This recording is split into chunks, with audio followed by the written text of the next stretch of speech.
as we inch closer and closer to racing season full on. We had the Rolex 24 over the weekend. We'll dive into that, discuss the champions, discuss the race, everything we saw there. Also, we got the Clash Up coming this weekend. NASCAR is going to be back. They're on Netflix. We're going to talk a little bit about that. I know we've dove into that series a little bit as well. Snake Pit lineup announced. So we're getting excited for the Indy 500, of course, the month of May coming ever so nearly as well. Thanks for being with us. And of course, we got Alex Rossi, Alexander Rossi, our pal. We recorded this interview a couple weeks back, and now is the time to hear that one on this week's episode. So great chat with our buddy, a lot of fun, always talking to him. I know they got some exciting news at McLaren for their livery reveals, and we're kind of coinciding with that as well. So very great episode. Thanks for being with us. Joey Molinaro, Connor Daly, Bobby Marcos, of course. This is Speed Street on Dirty Mo Media. Connor, what's up, man? How we doing? But life is good. There's a lot to talk about. A lot of good stuff going on. Rolex 24, or the Rolex 2358. A lot of people called it. Very interesting end of the race there. The NASCAR Netflix special is out, which is kind of crazy. I'm 10 minutes into it. I like it already. And just, yeah, lots of interesting.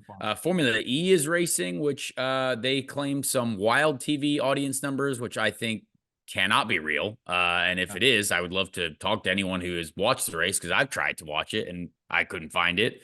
And yeah, plenty of stuff to talk about. Obviously, Alex Rossi being on the show. A lot of people, I think, have wanted to have that interview for a while, and I think it's a good interview. McLaren have some things to talk about with their upcoming paint scheme reveals. So yeah, lot going on. We had football. I mean, goodness gracious, we had the poor Lions get destroyed. Not necessarily destroyed, but just a lot happened. A lot happened. Well, their hearts and their psyche was destroyed. The NFL script played out perfectly with Taylor Swift being in the Super Bowl, which I don't know how you couldn't bet on the Chiefs. That's how life works. That's how the NFL works. So yeah, lot happened. Lots been going on. Yeah, big weekend as we turn, we get through that January, start of the new year where everybody's shaking off everything from the holidays. And now it really starts to feel like we're kind of rolling into it. We got the Super Bowl set. NASCAR is coming back. We're getting news drops about the 500. The days are getting slowly but surely longer, right? A little bit more, even though I haven't seen the sun in Indianapolis for, honestly, couldn't tell you how long ago. Like, I don't even remember the last time it was. So it's been light out longer, not sunshine, but it's been light out. But did want to start off as well with a little bit of news here on my front and this show's front. Let our listeners know and everybody that this is going to be my last week on the Speed Street Pod. It's been over 2 years, Connor, me and you doing it. We started out just us doing it together and going into the studio up in Broad Ripple and recording. And we started off just as, hey, we wanted to just be fans of motorsport and talk about it and give IndyCar more of a plug and a platform. And I think we've done that. I essentially what's happening is it's nothing crazy. It's just, my little daughter is about to be here anytime. I don't think it's too much information to share. It's not bad, but we had a situation over the weekend where we thought it was time. My wife thought it was time and went to the hospital overnight. We were there till like 5:30 in the morning, and we're really just kind of on call for that at all times now. So having a 18-month-old and then anytime a newborn, pairing that with my family growing, but then pairing that with other professional dreams and goals and stuff that I'm really kind of chasing down hardcore as we turn over into 2024, whether it be stand-up or acting or things like that. You pair those together, I needed to step away, and I know that obviously Connor and Bobby, and even if I don't know if Mike said, or they said maybe, you know, there'll be another co-host that comes in. If there is, great. I fully support and hope for growth and good things for Speed Street, because this is one of the babies that, you know, I was, you know, me and you were the, you know, the co-inventors. You know, it's one of the brainchilds of me. So um that's really it. You know, I appreciate everybody who's listened for almost 2.5 years now, who has said hi at the tracks whenever we've been out, whether it be across the country or especially at the Motor Speedway. I'm still gonna be watching just as much as ever and following just as much as ever. If you want to send me a DM on Instagram or tweet me about IndyCar, what have you, please do. I'll still be out at the track as much as I can. Again, come the month of May. I still love this. It just came a time with the mix of my personal and my professional career that I just needed to step away and not be a weekly occurrence and part of this show anymore. So really appreciate everybody, and just wanted to get it out there to start. Again, there's nothing. This isn't like a contract situation with Dirty Mo or anything like that. It's strictly just you know, I evaluated with my wife, and all those things came together, and I just made the decision that I gotta step away. So that is what it is, and I appreciate everybody, and I appreciate everybody giving me the time here to talk about that up front. And yeah, now we can get into the rest of the episode. Yeah, no, and we appreciate you, Joey. The show is not ending, so don't worry. The show is definitely going to continue. Totally respect the you know, what you got going on there, and I mean, hey, growing family is very, very important, my friend. You got a lot of cool stuff going on, so that's good. But yeah, the show is not ending. We will still have another interview next week. We'll still be, you know, doing a weekly show. But Bobby and I will be working on it. We'll maybe have some new people on every now and then, but that's the plan. So Speed Street's not going anywhere. We're going to be right here. We're going to be focused on IndyCar more than ever. There's a lot of great stuff going on. So we appreciate you letting us know that. And yeah, let's get into the show. We got a lot to talk Thanks, about. Bob.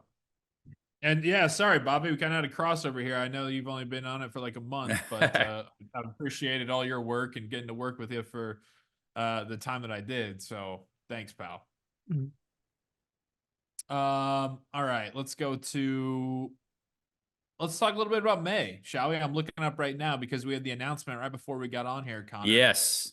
The Snake Pit announcement, the highly anticipated. Everybody's always super excited for this. The Coors Light Snake Pit announcement coming from the Indianapolis Motor Speedway, the 500.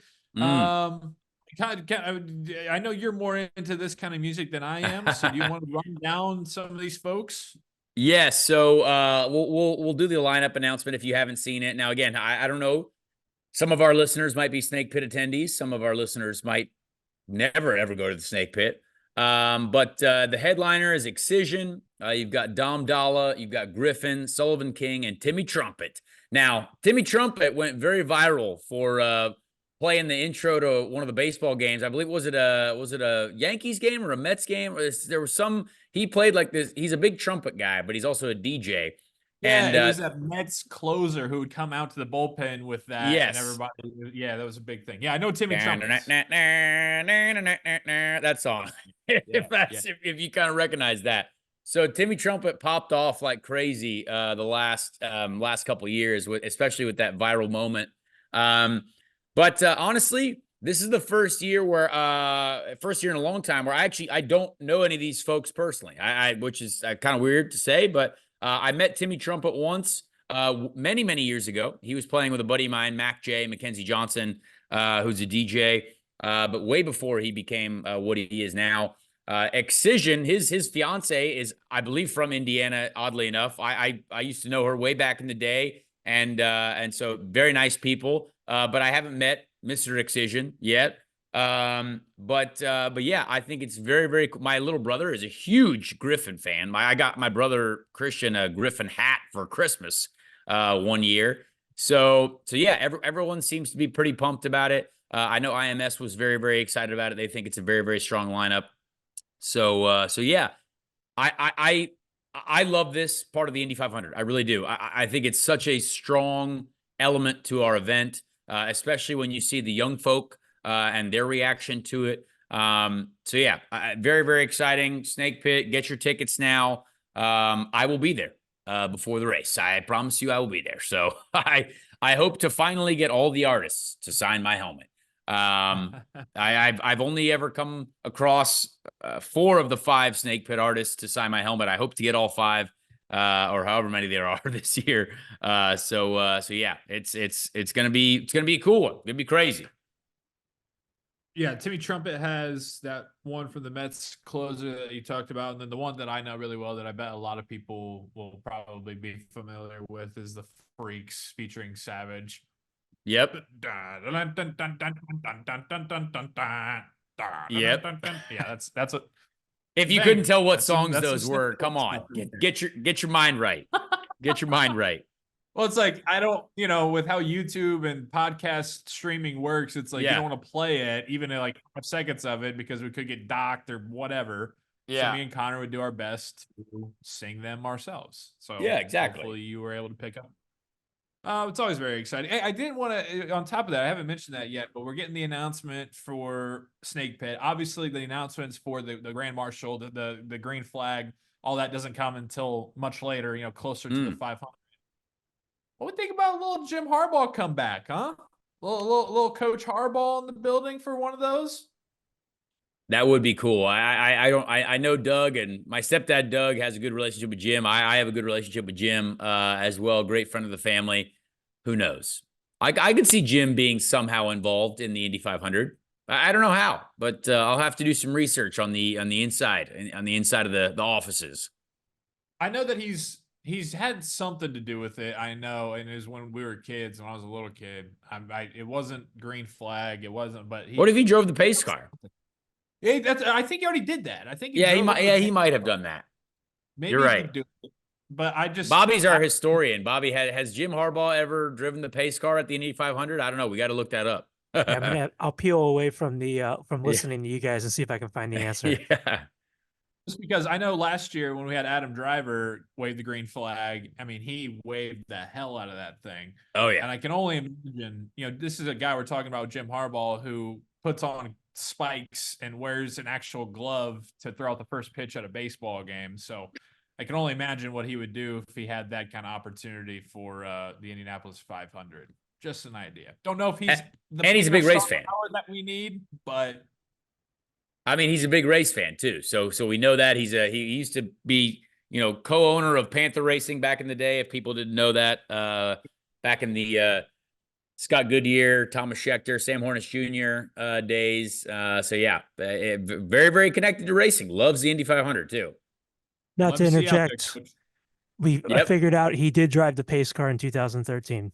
There you go, 2013, Jim Harbaugh. I knew it. That was my yes. That was my first Indy 500. That's why I that's why I have that text from him. Yeah, because he was there. I remember that now. We got a couple good pictures. I'll have to find those. But yeah, he drove it my rookie year. I can't believe I forgot that. I'm an idiot. Come on, bring it back. Oh my gosh. That's just funny. A thought. Just a thought. Well, we got that little bit of breaking news out of the way from this morning, but then obviously over the weekend, you had the big race down in Daytona, the Rolex. You mentioned not the Rolex 24, the Rolex 2358. What was to be fully transparent? Like I said, I was in an emergency room, potentially getting ready to have a daughter for about a quarter of that race. So I missed out on some of that, but Penske wins. I already saw they hung the banner. Oh yeah. Folks over there. It's like they speak it into existence. They already had it printed because they were like, hey, this is going to happen and we're going to be ready to go. But Connor, what were your first reactions and thoughts about Rolex over the weekend? Man, I watched a ton of it. I'm not going to lie. I had the Peacock streaming hard at the house here. Watched a ton of it, rode my bike while I watched it. And Joseph Newgarden wins again. So that's the only time he's ever happy in his life. So it's good to see a smile on his face, which is great. Maybe that's a good omen for the year. Who knows? But you know what? It was I thought it was a great race. I enjoyed, you know, you really thought at the beginning the Cadillacs had it.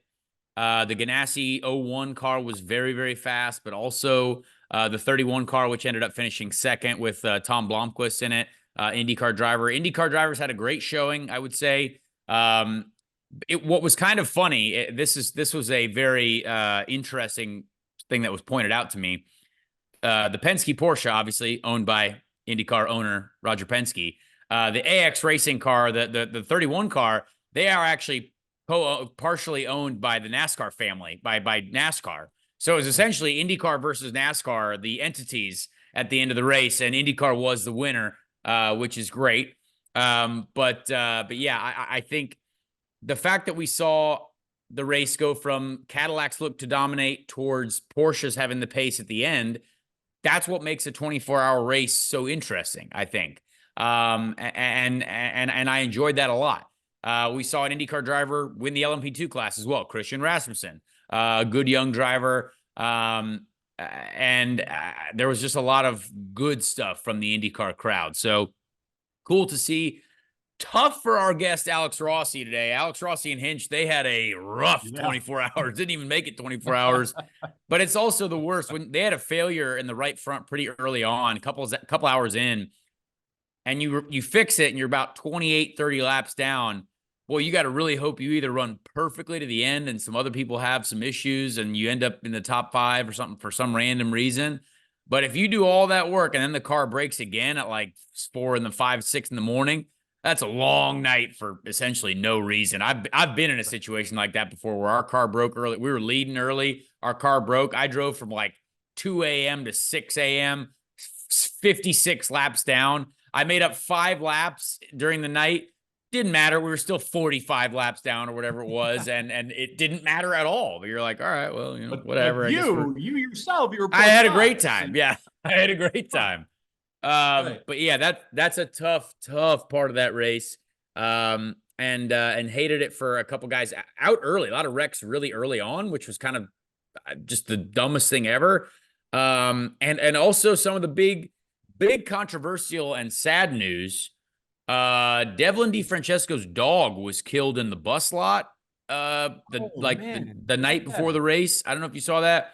That was a big deal that people like Jenna Fryer tweeted about, and she got a lot of crap for it, which I don't think I don't think a lot of people who gave her a lot of crap for that really understand. Like, she puts that out because there's something bigger going on, and obviously they said today Chip Ganassi was the one who ran over the dog, which is just very, very sad. I love dogs. Devlin had just got this poor puppy. It was a very, very sad moment. So there a lot that went on. And again, Devlin and I, obviously we've had I'm not his biggest fan, but it doesn't matter if you hate the person or not. I love dogs. So I hate it. You hate to see that for him and his family. And then his car crashes in the first hour of the race too. I'm like, oh, tough weekend. Very, very sad to see that. But there was a lot of drama with that story, and I know a lot of people have different opinions about Jenna Fryer. I don't think she deserved as much of the flack that she got for that, because again, it's very sad to tweet that out about, a dog, someone's, loved animal, but like there's a reason why. And so then obviously we found out that Chip Ganassi was involved as well. So that's why it's put into the world, because it is relevant racing news, and it's very sad, and you hate to see that. So that was not a good situation, but just added to the lot of drama around the Rolex this weekend. But focusing on the happier side, Joseph now has a Rolex watch, which I pretty much could have guaranteed that was going to happen before he moved on from motorsport. Yeah, bang up year continues for Joe Newgarden. When I kid you not, when I saw that tweet from Jenna Fryer, I had to read it probably 16 times. Yeah. Like, first of all, you see dogs all the time in the bus lots and things like that. The fact that happened, holy shit. And then Chip, I mean, what the? I was like, I said to a couple of my buddies, absolute insanity, and really, really sad, of course, like you said. But Yeah, Joe Newgarden taking it. Penske takes it. And it's good, it's like we were talking about. You get all these little mile markers here to kind of warm us up and lead us into full on racing season. And so just to be able to, I threw it on Saturday. We had a little baby sprinkle for our girl, and I threw it on and was having it on there, and it's just nice to be able to have some motorsport on again that people are locked into and cared about for sure. It's also Any other crazy thoughts too. from Rolex that's looking out Pen, there? Pen, so this is a really random fact, but I can't believe Penske hadn't won that race overall since 1969. Like that was a wild. Like you think Penske's just won everything all the time, but Penske as a team, as an operation, hadn't won that race since 1969. So I was actually, which is rare. Like I just think Penske wins everything. So it's like, oh, okay, cool. But like I was like, hey, you know what? All right, I feel a little bit. I feel a little bit more of that in my soul. I'm like, all right, that's cool. Yeah, right. I did want to mention that some other big news that's coming out for this year, for that dropped over the week that we can look forward to in May, is Tony Kanaan and Juan Pablo Montoya voted into the IMS Hall of Fame. Yeah, yeah, obviously completely two deserving human beings right there. Tony Kanaan, I mean, uh, uh, obviously a legend. Montoya, of course, a legend as well. Love to see that for them. I actually, I don't remember the last time I saw an IMS Hall of Fame thing, so I didn't know that was actually. I assumed it was a thing. I wasn't familiar with recent inductees, so I don't know if that's like a yearly thing or if just someone deserves to get in. So yeah, good for those two guys. Love that they're in there. They deserve to be there. Hang the banner. It's very very exciting for those guys as well.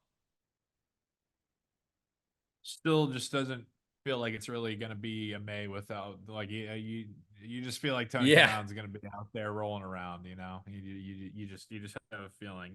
Speaking of that, any good news? Can we look forward to any upcoming news items from you? What's the latest there?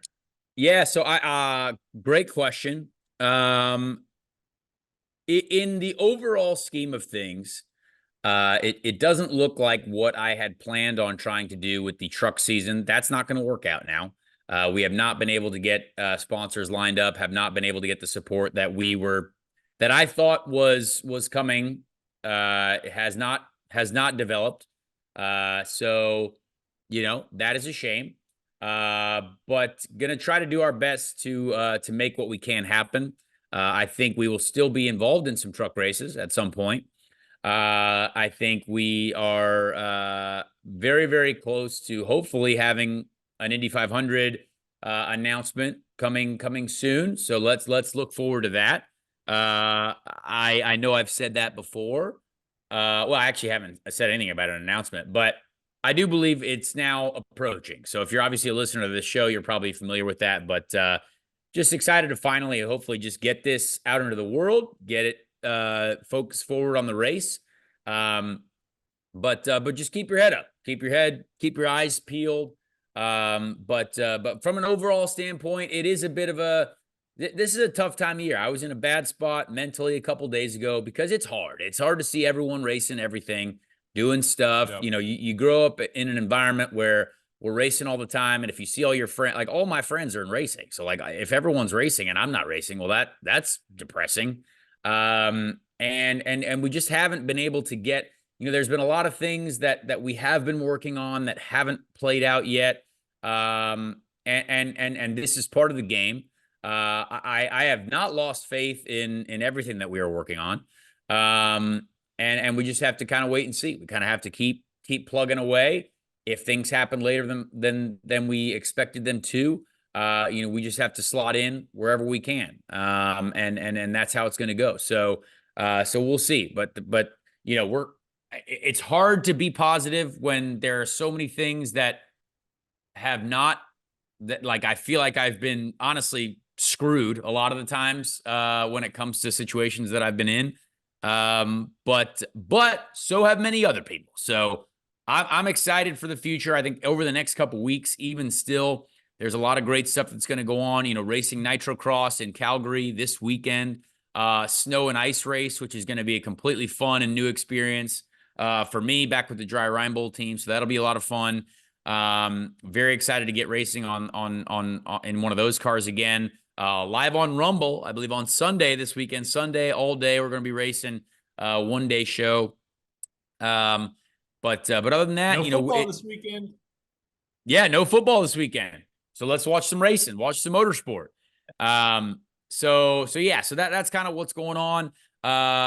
Just working away. This is a tough game. We're going to try to bring some new partners together, bring some partners together, hopefully get some former partners involved that have been involved in the past. But this world is only going to revolve around building a team of supporters, and that's how it's got to work. A lot of people. I saw people ask why I wasn't down testing for Dale Coyne. I mean, Jack Harvey got an opportunity to test for Dale Coyne. That's great. Jack Harvey's got some sponsorship that Dale's trying to work with, and I have already told Dale I've got nothing right now. So you don't get asked to do these races. Even the Rolex 24, like Indy 500 winners, those guys get asked, but it took Joseph 10 years to get asked to do the Rolex 24. So it's hard to get into those seats without extreme credentials, and if not, then money, and I don't have access to that currently. So I'm always real about that. That's how the sport works.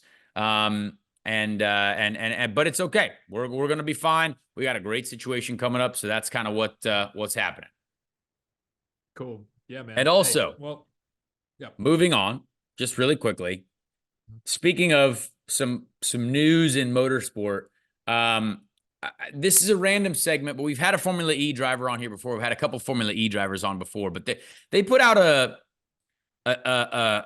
racer art. I saw a racer article about like their TV ratings from like their first race, and I still am curious what this means. And I see their events and I see their social stuff.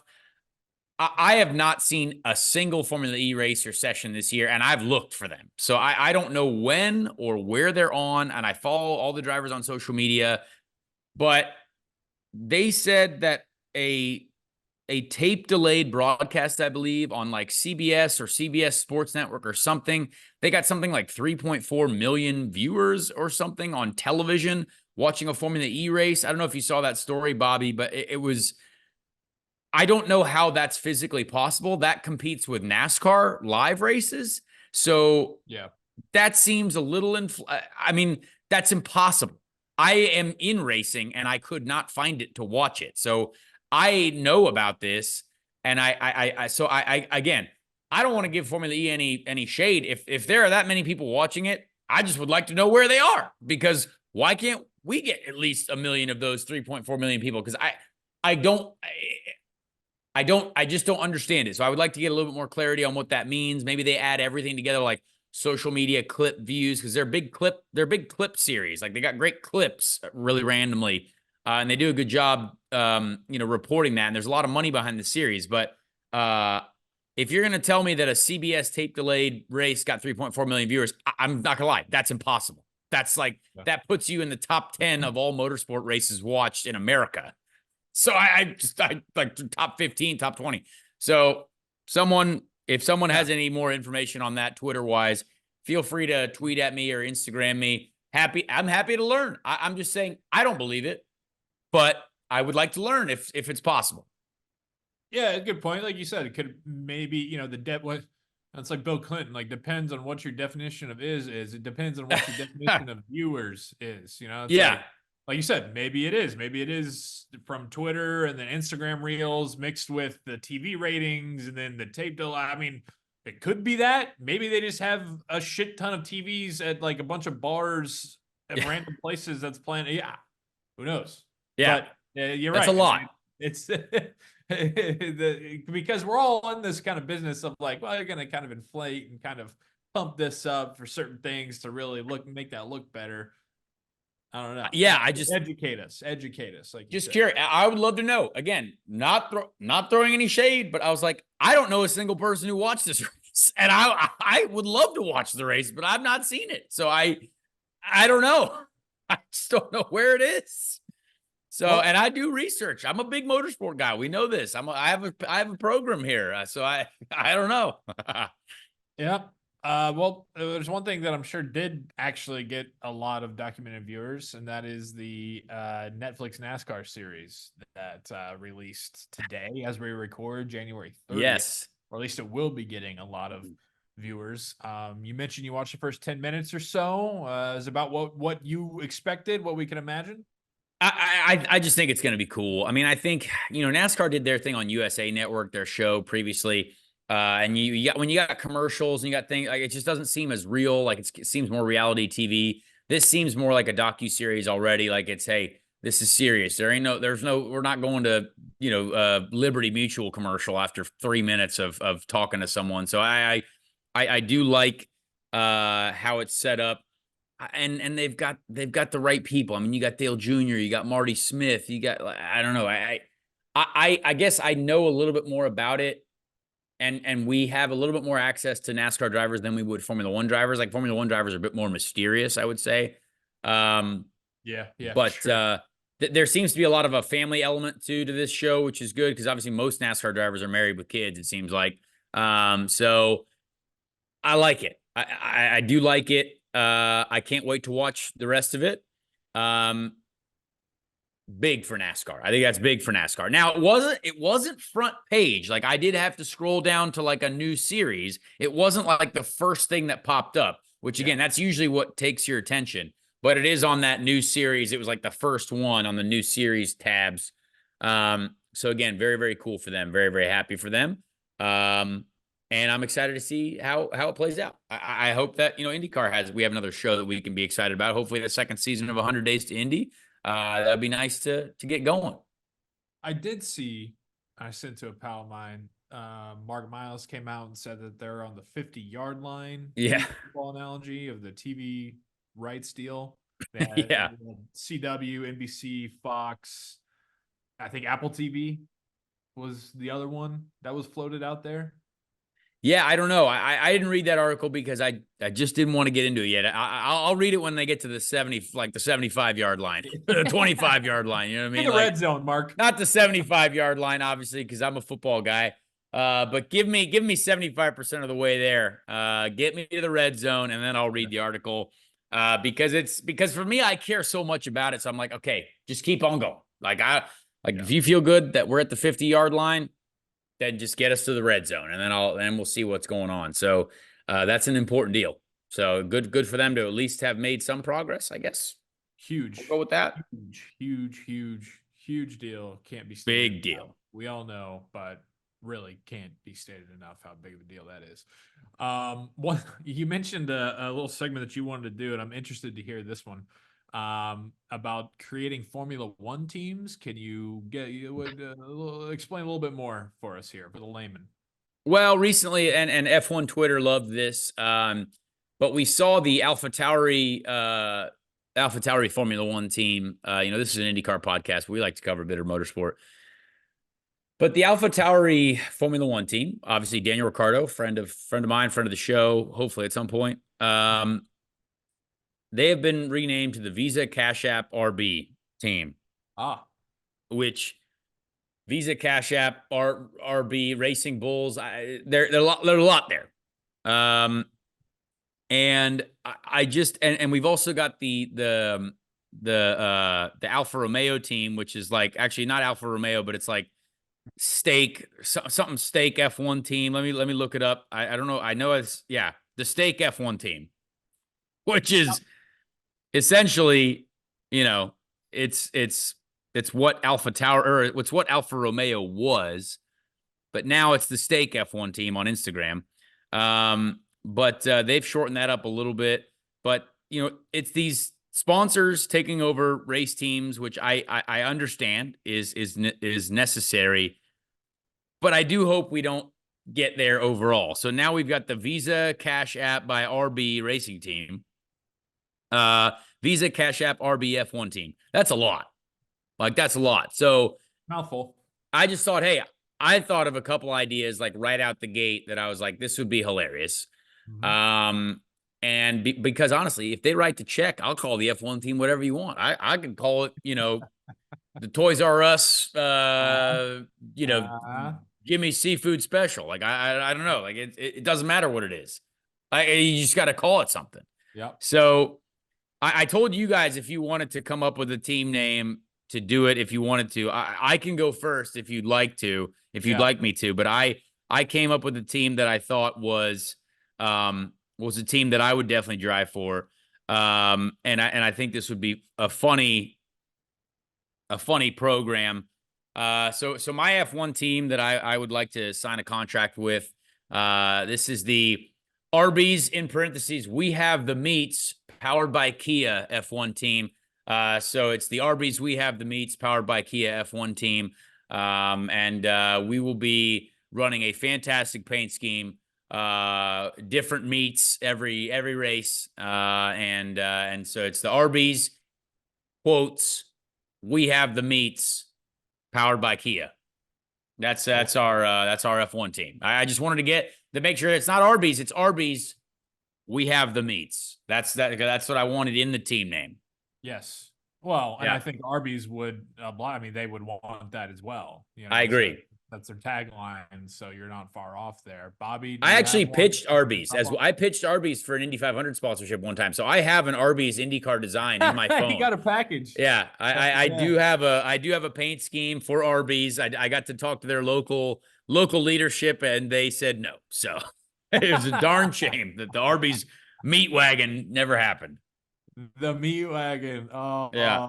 Missed opportunity, Arby's. Missed. I know. I would have had all the meats. I promise you that. Bobby, you got one? Yeah. Connor, when you first came to me with this concept, my initial thought when it came to ridiculous sponsorship tags, I thought of the short-lived Dana Carvey show, Diet Mug Root Beer Formula One team. Ooh. But feel like Diet Mug Root Beer F1 Diet team. Mug Root Beer Formula One team would be very good. But I wanted to go, I realize it's kind of short. It's a little punchy. So I think to get more ridiculous, I'd like to go with the Mountain Dew Baja Blast Freeze by Taco Bell Formula One team. I love that. Honestly, I would get behind that team in a heartbeat. I just had some sugar-free Baja Blast Mountain Dew the other day. I didn't even know that was possible. That was even a real thing. There we go. The Mountain Dew Taco Bell special. I love that. I really do love that. Just imagine the green paint scheme. It would be really eye-catching, Oh, that would be terrific. Well, you want to finish here. How about to continue with the theme of the fast food joints? Mine is just going to be the Burger King Whopper, Whopper, Whopper, Whopper team. That's all. There you go. F1 team. F1 it's got to have 3 Whoppers, though. It can't have anything less. I'd say BKWWW F1 team. That would be the abbreviation. There it is. There it is. Yes. Make I love it. Just like WJD, have the W's all around it. Yeah, I just thought it's fascinating where it's going. F1 Twitter had quite a run with that one. You could go with all kinds of different things to combine together. But yeah, I just wanted to have a little bit of fun with that one. The Arby's We Have the Meat powered by Kia F1 team was my favorite one. Or I think this could actually be a real possibility, given the world prominence and dollars that come from this, that we're going to see a lot of in the Super Bowl. The Taylor Swift era's Formula One team. Oh, you have a different livery paint job for each era. Boom. Yes. Powered by the year 1989. Yeah, we're getting deep into it. Hey, I love Taylor and Travis's love. I loved it. I saw it on the field. I knew the Chiefs were going to win right out the gate, but I love it. And the NFL, I mean, Roger Goodell is probably legitimately showering in money. He's like, oh, all this water and money is tough. It's hard to be bathing in millions of dollars. That must be hard. Well, yeah, I mean, talk about TV ratings as a quick side note. It's absolutely bonkers. In the divisional round, they got like 55 million at peak between the Bills and Chiefs. Crazy. And then last week with the AFC Championship, Chiefs-Ravens, they peaked at over 61 million viewers, and they averaged like 56 million for the entire game.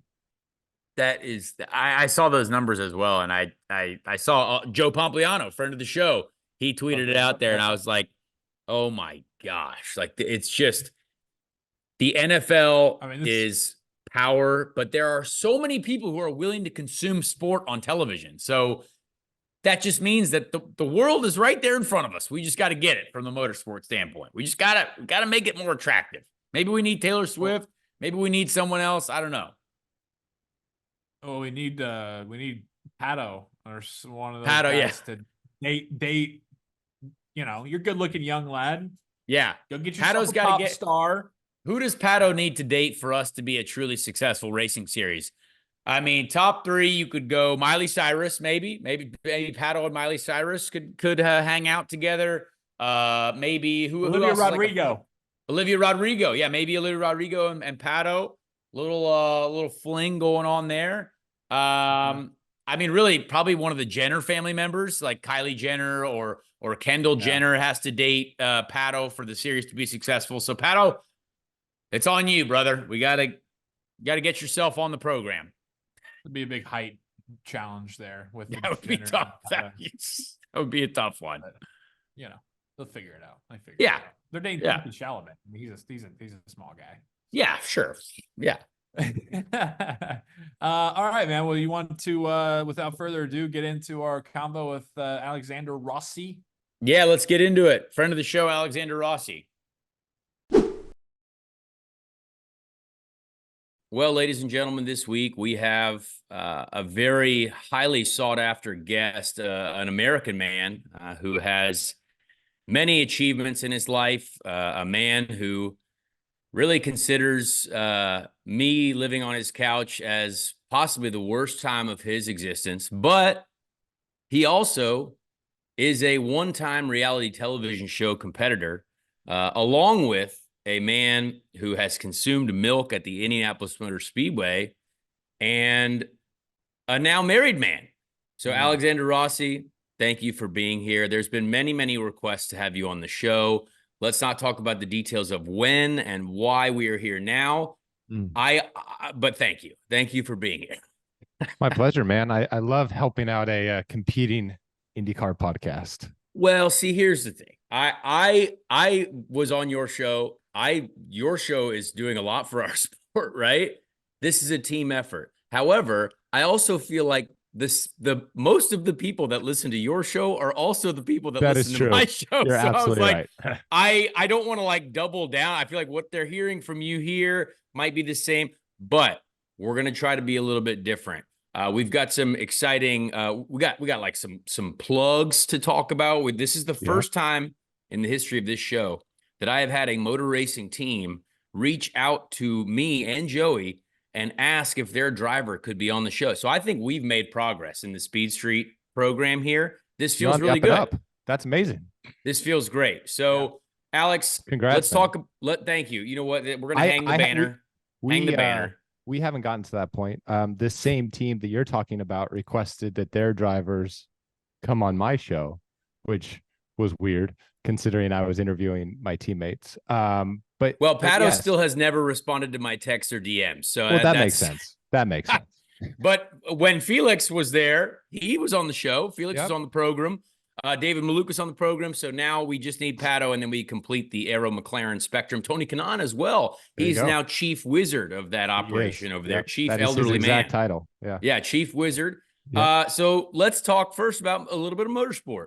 Off season, well, as you guys cover on your show too, lots been going on here. And by lots, I mean very minimal, because there's been testing that's been reduced. There's been the hybrids are delayed now. Obviously, we speak internally. There's lots of group chats that talk about these things that people will never see, and nor should they ever see. But now that we're in January, closing in on February, what is the outlook for your team? Obviously, are we now is there anything, because I'm a little bit disconnected now, sort of, from the ground level, but what can we be looking forward to from a testing standpoint? Are people going to be testing soon? No hybrids, but just get back to business? Or are people saving their test days for when the hybrid is now introduced? How is that going to work? Can you give us a little bit of background on that? Legally? Well, let me tell you, even though you're not necessarily involved on the ground level, you have not missed anything. There we go. You are very up to date, as much as we are, on how things are going. So for sure, we all know hybrid is temporarily delayed for reliability issues, which I think in a lot of ways, yes, everyone's disappointed, but in a lot of ways, that's the right decision. You know, you can't go to St. Pete. You can't especially go to the Indy 500 and potentially have a third to half the cars finish. That's not an acceptable look. So even though it's a difficult decision for the series, I do support it, and it was the right one. But what that means is, so there was so much in the off season that was the rules and the kind of packages were built around what the hybrid was going to be. And now that that's removed for the first bit of the season, we actually now have to do a couple tests to kind of rewrite what the rules for 2024 are going to be. So the first 3-day test in January is going to be a non-hybrid spec, trying to find what the package is going to be for 2024, part A. Then the following week in January is going to be a hybrid test, which is kind of the manufacturer teams, 3 days, 1 car per manufacturer team. Again, working on the hybrid reliability and just getting miles and miles on the system. Then there is in February, there's another 3-day hybrid test at Homestead. And that's immediately followed up with a series open test at the end of February in Sebring. So quite a bit of testing, honestly, much more testing than we've had in recent years. That being said, of course, one of the test days that I didn't complete an install lap until 3:30 p.m.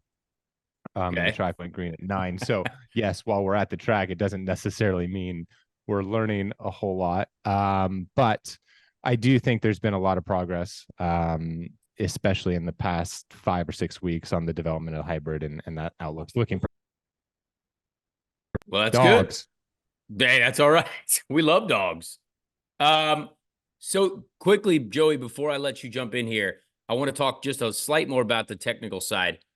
Because I think with the hybrid delay, right, there's been some chatter, and no one's really spoken too deeply about this, but obviously I know a little bit about what's going on. I think with the hybrid system, there's been some lighter components designed, right, because we don't want this heavy system to make the car even heavier. So there's been some lighter components designed. Now for the Indy 500, right, like this is where I then will be involved again.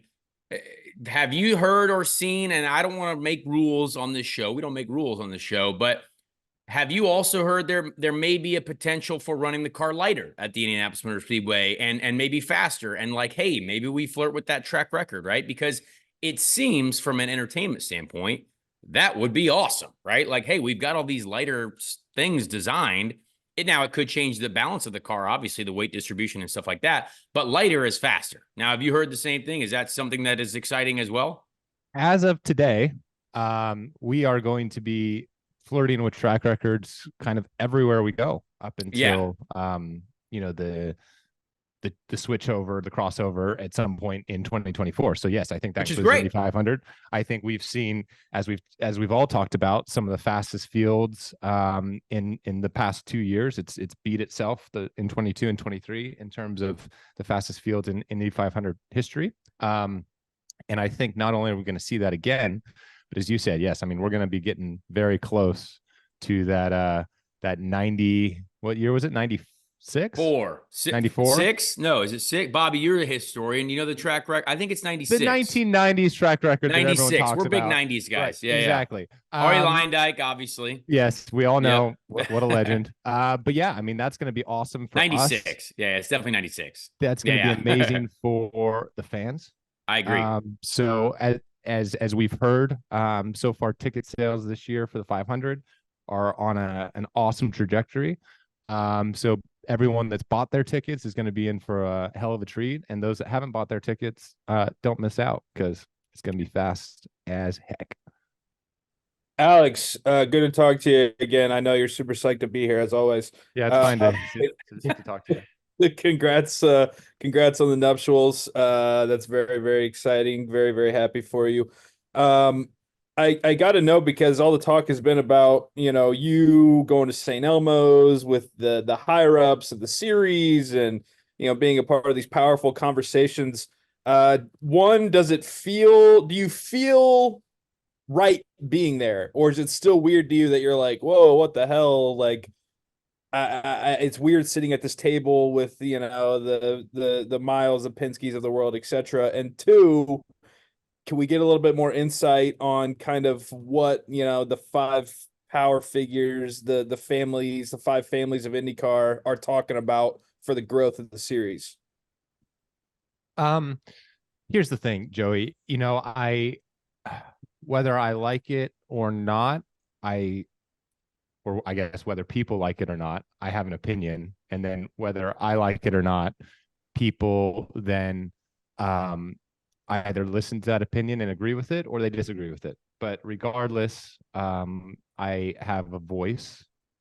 And so I think that it is nice to be able to be a part of these conversations, because when you're involved in these things, whether it's IndyCar, whether it's your job in life, whether it's your normal day-to-day life, it's very easy to, I think, focus on the negatives, right? Like that's just human nature to always be thinking about, oh, that needs to be better. Like I walk around my house all the time and I'm like, man, that needs to get fixed, or that should look better, or whatever, right? That's just how we are as people.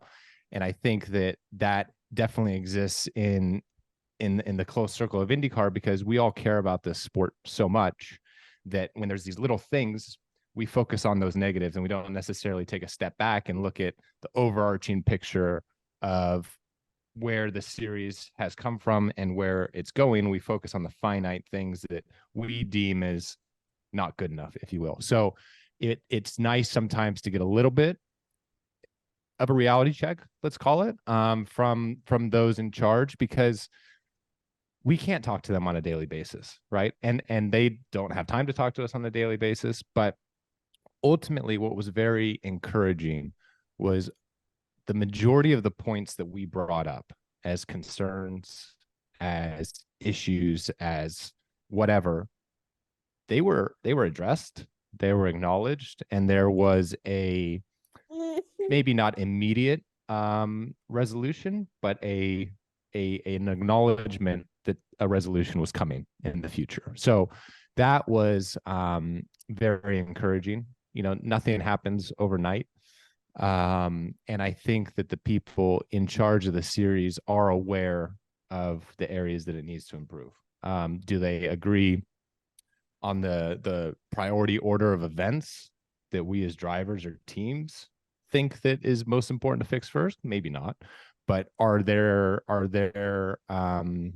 solutions that they have? Are they still in the top 10 of the top 10 issues? Are still the same? Whether number one is the same or not is kind of irrelevant. They see the problem. So I think that was good to hear. I think I can't share some of the really exciting news that's coming out in the next 3 to 5 weeks, maybe even before that, because it's not my place. But I do think people are going to be excited about some of the stuff that's coming down the pipeline. You know, it was a difficult news cycle for the series kind of at the end of 2023.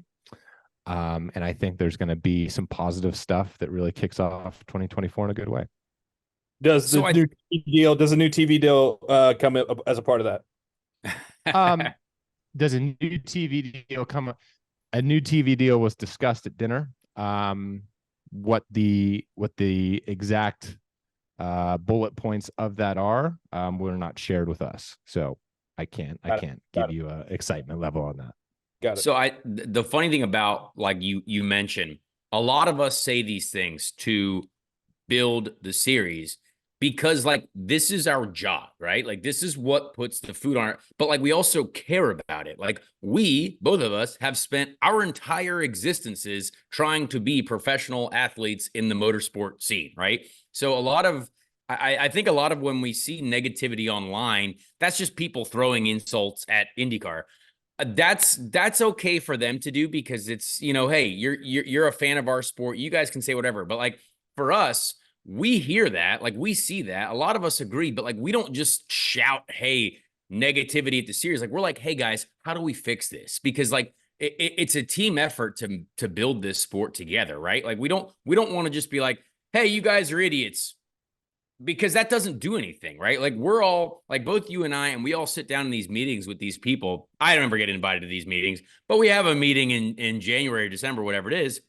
And we're like, hey guys, we just want to see this better because if the series grows, if there's more TV audience, if there's a bigger TV deal, every single person makes more money and gets better treatment and is in a better spot, right? So that's where we want to get to, but we all have to work together to do it. So sometimes there are certain people that maybe don't want to work as hard as others, but like that's part of finding a structure, right? Part of growing a series. Like we see F1, we see NASCAR, and the sad part is we can see all of what their successes are because we're in this sport. So that's a difficult.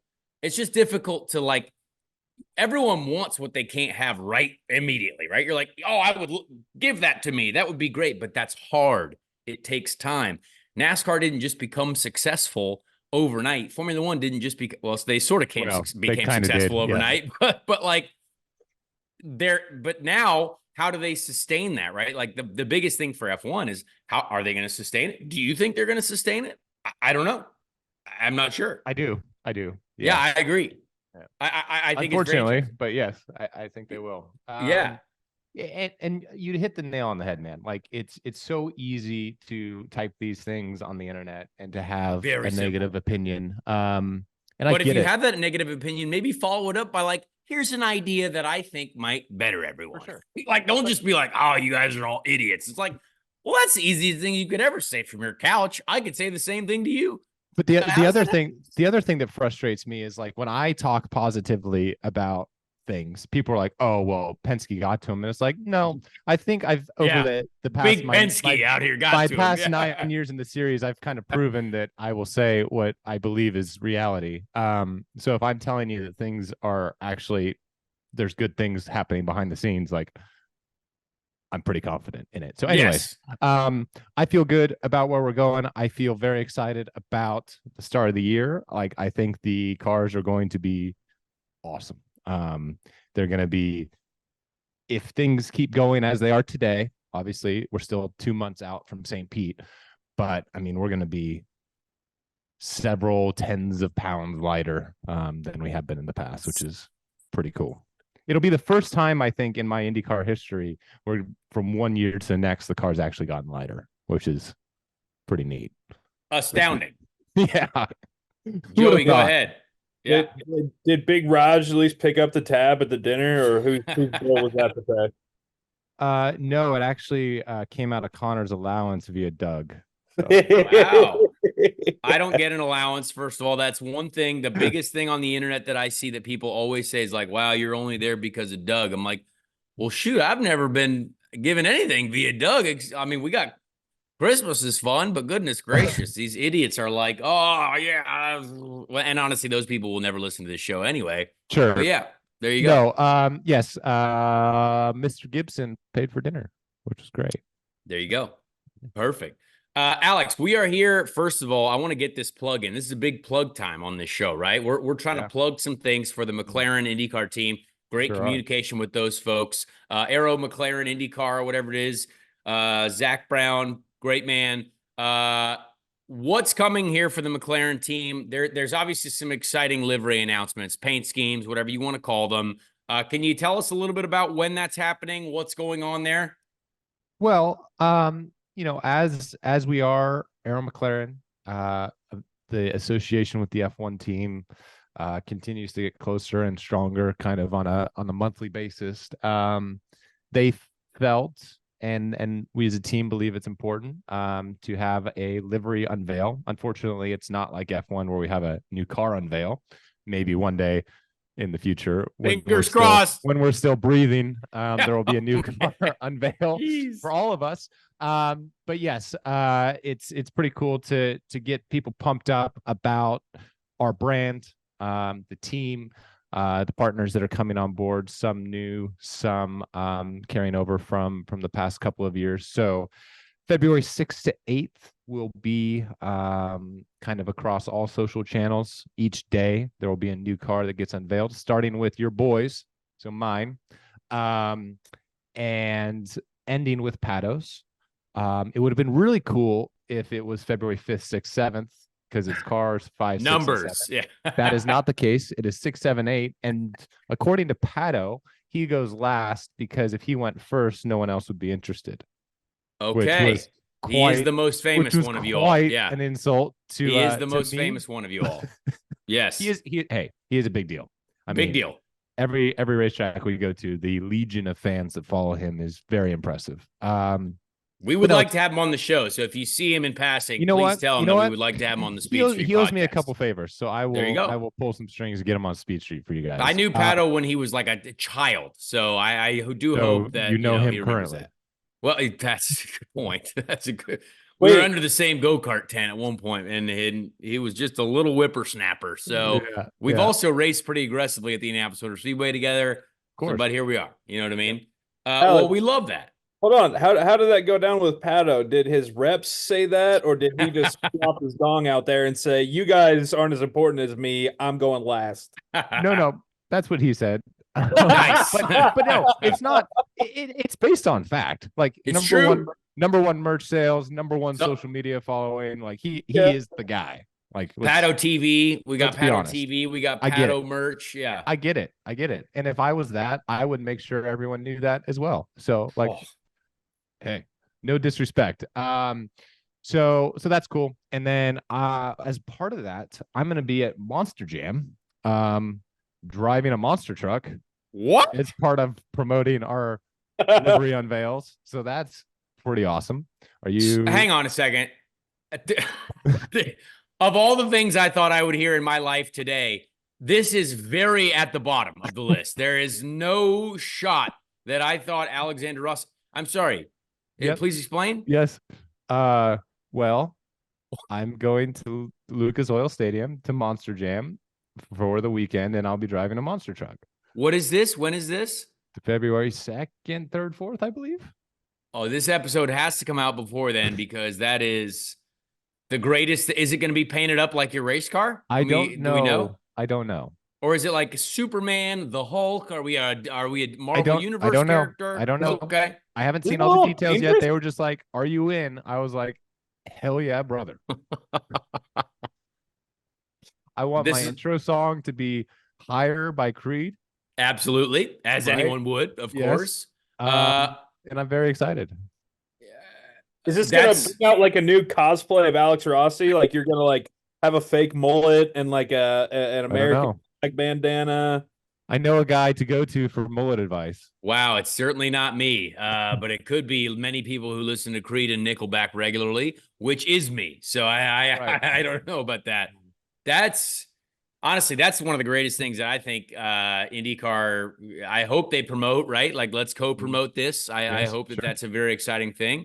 Wow, we've discovered a lot of fantastic things today on the Speed Street Show. One thing I want to know is, Alex, why are we not going to do a reality television show again? Or would you? I think people would be very upset if I didn't ask a little bit about the reality television show program. I would do another one. Okay. I just don't know that I want to do that one again. Okay. Because listen,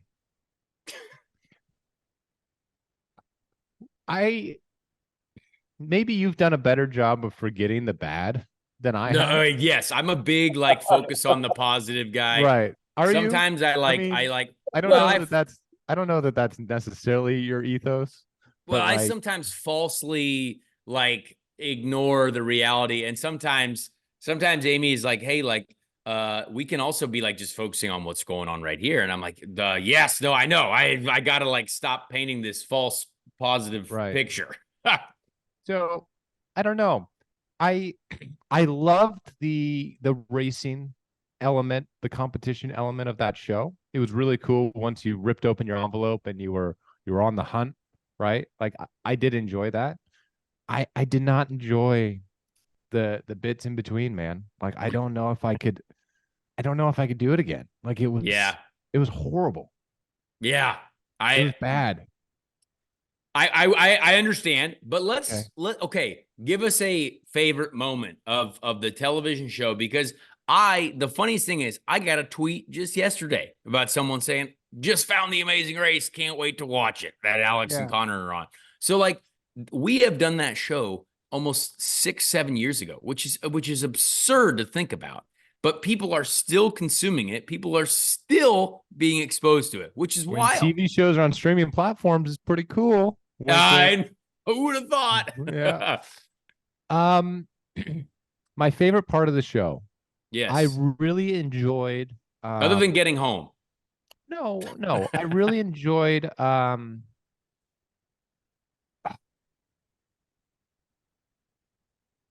What was that country we went to where we were like, this is pretty cool, but Thailand? we would go back? Thailand. Yeah. I really enjoyed Thailand. That was cool. Iceland was great. Oh, awesome. Yes. I didn't enjoy Africa. Yep. Nope. That was a tough one. The stuff that we did in Prague was kind of cool. I agree. Big diamond salesman guy. Like he's out here, big math, do the math. We left our calculators in our bags. If we could negotiate somehow with the producers a way to like have our lives be a little bit better between the rounds, I would go back. Fair. Maybe if we had some sort of rider where like, we could go out to eat, or we could bring our laptop, or we could bring an Apple TV or something like that. Like, that would be like if we cool. could accomplish like that Apple TV is a great thing, right? Because the in between the episodes, it's 12 to 48 hours, right? Of doing absolutely nothing. Right. If they gave us the opportunity to be like, hey, let's knock out The Sopranos while we're there, or like let's watch a certain amount of television programs that let's watch Fast and Furious 1 through 9. 9, exactly. Right. And then we could get our minds right. You know what I mean? I agree. I think I have a solution for this. I think I have a solution. So you guys are doing a lot of traveling, right? You're going to a lot of different places. So how about we domesticate all of this? We do Drivers Take Disney. You do Epcot. They have all the different countries around the world that you can do. You can do drinking around the world, all right? You can go to all the different parks. All right. I can donate my 2 kids to you guys. You can take care of the kids while you're doing Disney. Drivers do Disney. You get the whole parent experience with some travel, some foreign land, at Epcot. You get the best of both worlds. Is that the best of any world, Joey? I would love to see Alexander Rossi with a 2-year-old and a 6-month-old at Disney World. And him and Connor Daly having to figure out how to take care of them, how to hit the things you need to hit at Magic Kingdom, and then take the bus over to Epcot, and while also trying to have a good time and doing all that whole thing. It sounds like you're personally scarred by a recent Disney trip with children. Just saying. I got some ideas, but Connor also has some ideas. I think we're all cooking onto something here. I like it. Alex, we have this segment that we do on the show called Weekend Podium, where we rank, third to first of something that happened to us, or things going on in the world or our life. And I want to narrow that down for you, because you are a man about Indianapolis. I want to know, because one time I asked you, I think your podium of steakhouses in Indy. Oh, I want to know Alexander Rossi's podium of pubs or bars in the Indianapolis area. That's a great question. I was actually going to ask at one point bars. how you enjoy living in the state of Indiana, but this is it. Well, I'll answer that quickly. I never imagined that I would live in Indianapolis. For the first kind of 3 years, I tried to leave Indianapolis as much as possible. And then for the next 2 to 3 years, I tried to find a different state to live in. And for the most recent 3 years, I've actually come to realize that it's an amazing place to live. And why would I need to go anywhere else? Look at this. Boom. So that's that answer. And then top 3 bars, okay, or pubs. So do you want 3 to 1 or 1 to 3? Let's go 3 to 1. It's like Pato. If you say the third one first, no one cares. Yeah. Interesting. Interesting. Build the suspense. Right. Okay. You're gonna hate me for this, because well, number 3 is the Bemberg. Okay. I don't even know if I know. Bemberg. Right. That's a members only establishment. That's why you're gonna hate me for that. That's Oh, okay. Hey, when you win the Indy 500, you can have places. You can have places like Soho House on your list. You can have places like Right. Bemberg. You know what I mean? That's fine. We got to win the Indy 500 to get there. Set your goals high. There you go. Number 2 is struggling to remember the name. It starts with a V. It's underneath Boca, so people don't know about. So Boca is an Italian restaurant. Oh, yeah. And underneath there is a kind of, I don't want to say hidden, but just not a very advertised bar. And it's great. It starts with a V. Go to the basement of Boca. That's all. Go to the basement at Boca. Yep. And then number 1, which I think is going to be relatable to everyone on this show, is Joe's Grill. Joe's Grill in Westfield. Yep. So great bourbon list, a lot of TVs, pull tabs, banging Bloody Mary. Like, what more do you need? I respect that. Pull tabs, is that an addiction or an excitement? A fun thing? Yeah. Okay.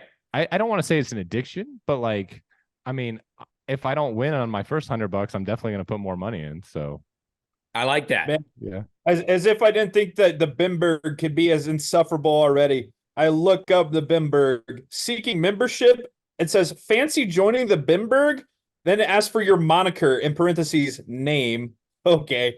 Horn, parentheses, phone number. Jesus Christ. Oh, wow. Hey, Joey, I'm gonna take. Hey, don't judge a book by a cover. I'm going to take you there and change your opinion. Connor's been. It's a nice place. I just inquired. I gave them my moniker and my horn, and I am inquiring about moniker and becoming. Are you allowed to give people your horn in 2024? Is that like a thing? They said absolutely not for it, and I threw it right out there. There you go. You threw it out there, huh? I respect that. Nice. Well, Alex, I don't want to take up too much of your time, but I found this question interesting. Well, it's not a question, but like, would you give us like 2 people? I found this on another show. This is definitely I plagiarized this, which is a big thing now in the world. But I listened to the Sean Ryan show, and I thought this was a great idea. But give us someone who you think that we should interview on this television program, which is not a television program; it's a podcast. Oh, okay. Again, this is copying, but I thought this was a great idea. But do you think there is someone recently that we should interview on this show? Is it an IndyCar person? Is it not an IndyCar person? I don't know. That's a very, very good question. And you put me on the spot a little bit. I think who would be interesting and could give some insight, man, is Jay Fry. Okay. I think you should bring Jay Fry on the show because no, seriously, he's someone who has a good sense of humor. He can enlighten your audience onto the thoughts behind the scenes, I think, as to IndyCar competition. And that's everything from, the performance of the cars to stewards' decisions to how they go about penalties or not penalties, to how they go about decisions of restarting the Indy 500 from pit lane. Like a lot of major topics that people either are for or against, he can give some insight and some answers to. And whether you agree with them or not is kind of irrelevant because that's how he'll share with you how they ended up getting to those decisions. So I think what you should do is you should pull the audience and you should be like, hey, what are 5 things that you either really want to know because you're pissed off about, or 5 things you really want to know because you thought it was awesome? How'd they get to that point? And ask Jay Fry. I think that should be an episode. That's a great idea. But you know what? That might be on the cards. We might actually be working with IndyCar on doing some exciting things like that in the future. Who knows? That could be great. Alex, aka Alexander. I know that's your official name. That's a real name. I got to call you Alexander more often. I like to call you Alex Rossi. Thank you for being on this program. We really appreciate this. I very much enjoyed this. Thank you so much. Thanks for having me. And if you start calling me Alexander, it's gonna be weird. That So, is going to be weird. Let's stick with Alex. Okay, I'm still we'll go waiting there. for Xander to catch on. So Huh? I'm still waiting for Xander to catch on. Xander. Yeah. That's been like a 2-year thing. That might be my nitro, or not my nitro, my Monster Jam intro. Yeah. Yes. Xander Rose. We'll go with Xander with an Rose. X. Yeah. That'll be Thanks, awesome. buddy. We'll see you at the Bimberg. Look forward to it, pal. Well, finally, we had Alexander Rossi on our program. I'm very excited to see these McLaren paint schemes. Now, I saw David Malukas going on their show, Off Track with Hinch and Rossi, talking about it.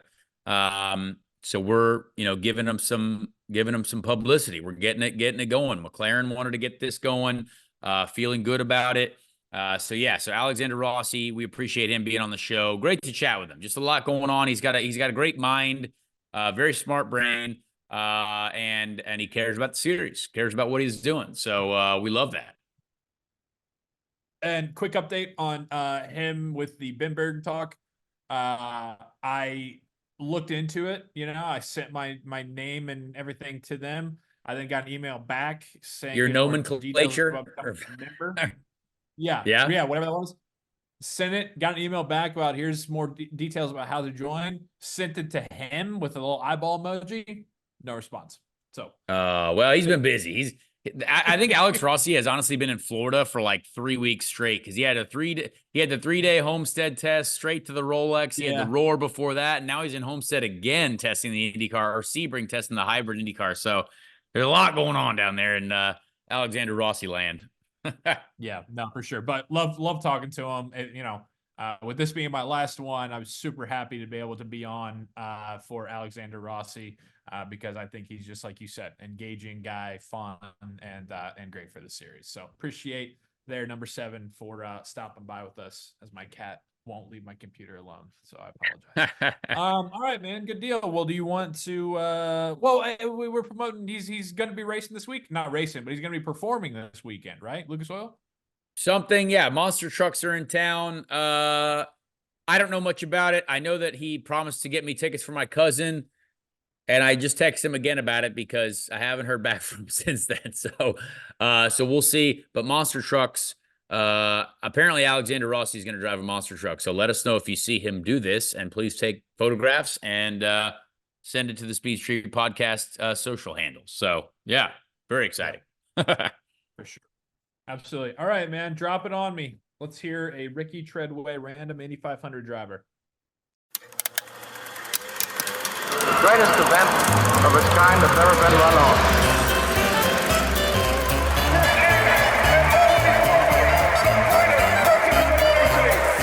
Time now to meet the drivers who will make up the field.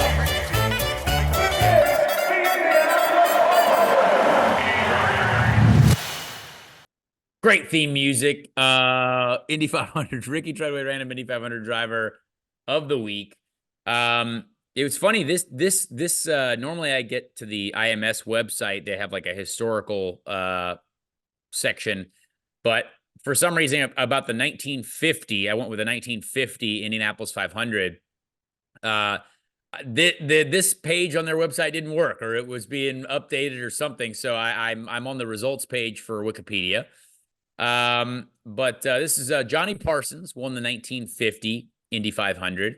And I went with the 19th place finisher in the 1950 Indianapolis 500, Walt Brown. Walter Charles Brown, American race car driver. His career began in the big cars in 1941, recorded 1 win in 1948 at Langhorne Speedway. Brown died in a low-speed accident at Williams Grove Speedway on July 29th, 1951, the day widely known as Black Sunday because 2 other drivers also died in consecutive qualifying runs at Funk Speedway in Winchester, Indiana. Woo, tough day.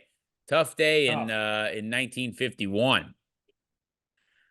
But he had 3 Indianapolis 500s.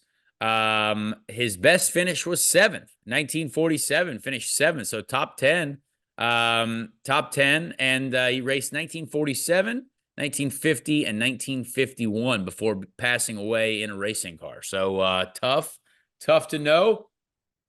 But now we know about Walt Brown. Walt, yeah, that's that could also double as like a CBS news anchor from back in the day. Oh yeah. Sounds like Walt something Brown that you definitely could- read the weather on NBC nightly news specials or something like that. Here's your wire update with Walt Brown of CBS Evening News. Exactly, yeah. Walt's out here doing weather, maybe traffic reports. Who knows? Well, rest in peace to you, Walt. And Yep. thank you very much for that, Connor. All right. Well, thanks to Alexander Rossi once again for joining. Hope you enjoyed that interview, everybody out there. Got the Clash at the Coliseum coming up this weekend. So some more motorsport, which is good and something to be excited about.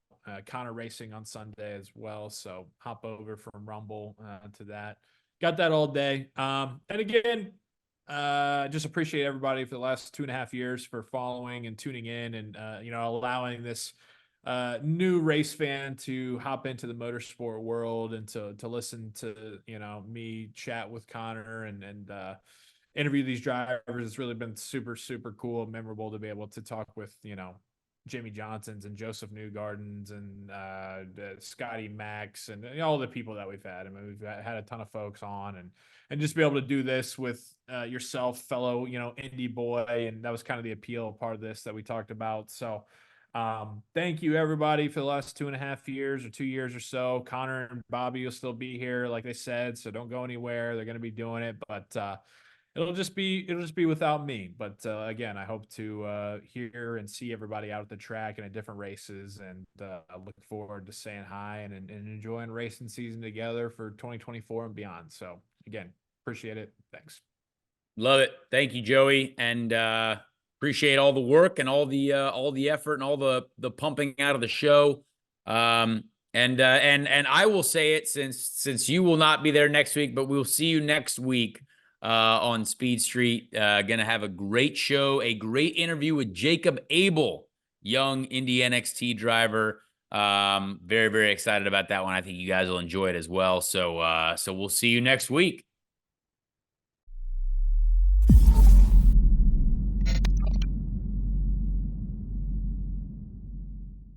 Hey everyone, Connor Daly here. Please leave a like on this video if you did enjoy it, and also subscribe to the channel as well. That would be very helpful. Be a friend, tell a friend. Thank you so much for the support, and we'll see you on the next episode of Speed Street.